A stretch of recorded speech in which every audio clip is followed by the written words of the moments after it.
A abundância de terras da melhor qualidade para produzir açúcar de que dispunha, terras essas bem mais próximas da Europa, a barateza de uma mão de obra indígena mais evoluída do ponto de vista agrícola, bem como o enorme poder financeiro concentrado em suas mãos, tudo indica que os espanhóis podiam ter dominado o mercado de produtos tropicais, particularmente o do açúcar, desde o século XVI.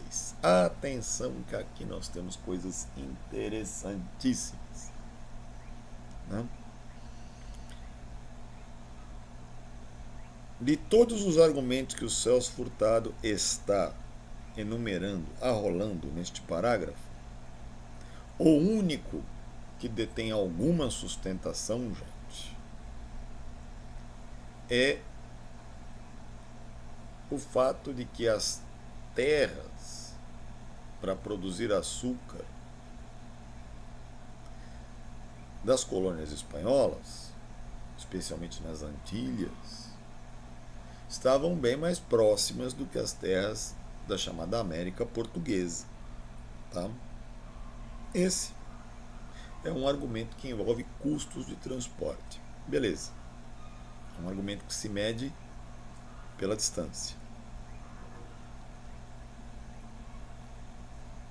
O resto, barateza de mão de obra mais evoluída do ponto de vista agrícola e enorme poder financeiro concentrado em suas mãos, são coisas meio complicadas da gente assumir como teses. Tá?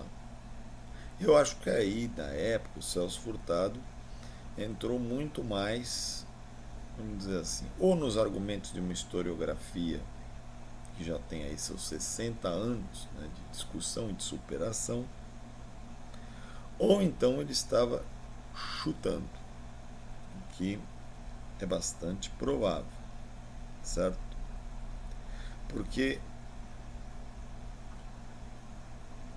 dizer que a mão de obra nativa americana era mais evoluída do ponto de vista agrícola, por mais que realmente apresentem, vamos dizer assim, elementos de reconhecimento de uma pujança dessas atividades econômicas das populações americanas pré-colombianas, não encontra aderência ou procedência numa comparação com o desenvolvimento da agricultura dos países, das nações, né, dos povos africanos. Tá? Celso Furtado aqui está passando um atestado de desconhecimento da agricultura africana. Né? Então vocês podem aí tomar nota no caderninho, certo? Outro aspecto também interessante que merece comentário é a questão do poder financeiro. Na verdade, a abundância de metais preciosos dos espanhóis não se refletia num poder financeiro, porque os espanhóis não detinham o controle de instituições financeiras e creditícias da época. Isso ficava mais na mão do pessoal que iria formar as companhias das Índias, né, ocidentais. É um pouquinho mais à esquerda do mapa do que a Espanha, vamos dizer assim. Esquerda não, desculpe. Um pouquinho mais para cima do mapa, né? Mais ao norte ali do mapa. Né? Então, vamos colocar dois poréns aqui nesses três argumentos. Né? A principal razão disso não ter acontecido foi muito provavelmente a própria decadência econômica da Espanha. Não existindo por trás um fator político, como ocorreu em Portugal, a que o autor está se referindo à União Ibérica, de 1580, o desenvolvimento de linhas de exportação de produtos agrícolas americanos teria que ser provocado por grupos econômicos poderosos, interessados em vender seus produtos nos mercados coloniais.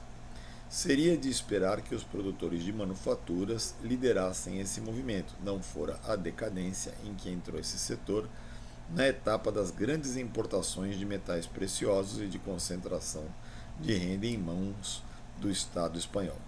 Cabe, portanto, admitir que um dos fatores do êxito da empresa colonizadora agrícola portuguesa foi a decadência mesma da economia espanhola, a qual se deveu principalmente à descoberta precoce dos metais preciosos. Então aqui o Celso Furtado ele dá uma escorregadinha e ele admite que ele está continuando o capítulo 2. Né? E com isso nós terminamos o capítulo 3, certo? Então temos este argumento, né, triplo, de ordem tripla da decadência, né, da Espanha, e das razões do estabelecimento do monopólio, de quase monopólio açucareiro de Portugal durante séculos, né, no tocante ao açúcar produzido na América.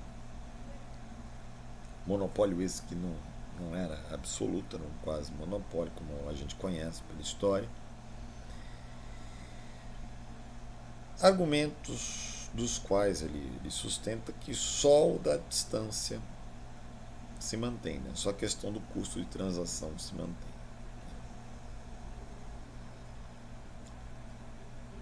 E ainda assim ele fica muito relativizado. Então acho que a gente está muito mais aqui nesse capítulo 3 diante de uma continuação do capítulo 2 no tocante ao êxito da empresa portuguesa. E a lição que a gente pode tirar, a consolidação que a gente pode tirar é que os portugueses tiveram mais êxito no projeto de colonização deles porque a colonização espanhola deu ruim, entrou em colapso em um determinado momento devido às suas características, entre elas a facilidade em encontrar metais preciosos desde o princípio, certo? Então é isso aí, gente. Hoje foi um pouquinho mais curto, né? Espero que vocês tenham aproveitado. É muito interessante ver o Celso Furtado encaixar os argumentos econômicos, argumentos de uma teoria econômica moderna, de uma teoria econômica de sua época, em eventos e processos históricos, né? Esse é um dos elementos mais atrativos no estudo da história econômica e